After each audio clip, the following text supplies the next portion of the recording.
Maplewood police did something they haven't done in quite a while, but gunfire exploding on a playground quickly changed that. Last night, police were called out to the city's first murder in 4 years.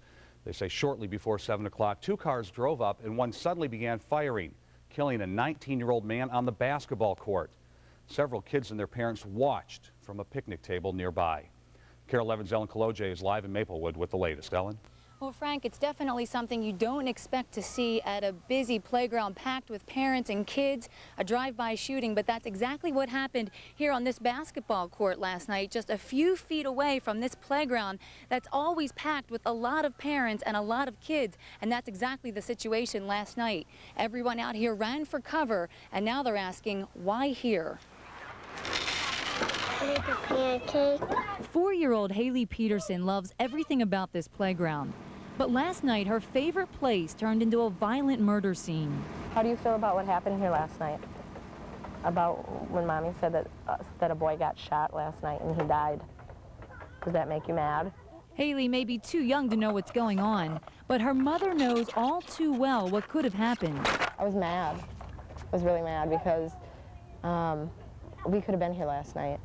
And the thought of my daughter having to have witnessed something like that just upsets me.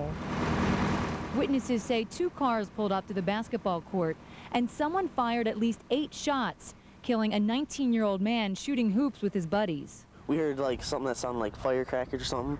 We looked over, we saw a big cloud of smoke and the car just rolled right away.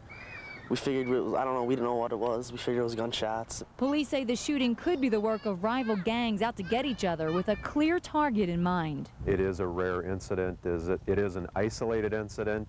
However, it isn't a random incident. We think that the people involved in this case somehow had some connection. It's not simply an incident of someone going to a park with a gun and mowing down people. But that's little comfort to parents like Kathy Frucci.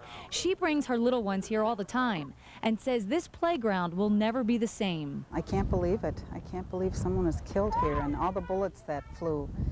It's too close to home.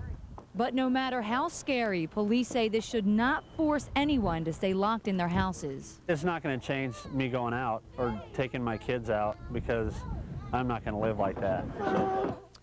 Now, a lot of parents out here say that they will not be forced to stay inside their homes. Police say you should always be aware of your surroundings, no matter where you are, but they believe they have the 4 men behind this drive-by shooting. They arrested 4 young men last night around midnight in Apple Valley. The 4 are all in the Ramsey County Jail. As for the victim, police say they're not releasing his name until they can notify all of his family, but he is from St. Paul, and we should have his name tomorrow. Back to you, Frank. Because he's not from Maplewood, Ellen, do the police think that the gangs are not Maplewood-based but may have been from somewhere else? Well, the police officer that we talked to says that he's not naive enough to think that there are no gangs in Maplewood. He's just not sure how widespread the problem is, so he's not ruling out that these gangs could have just come in from somewhere else and that they're not, you know, just here in Maplewood. But again, he says he's not sure that they aren't from Maplewood. He says you can't rule anything out at this point. All right, Ellen Kaloje, thank you. Well, Minneapolis police have made an arrest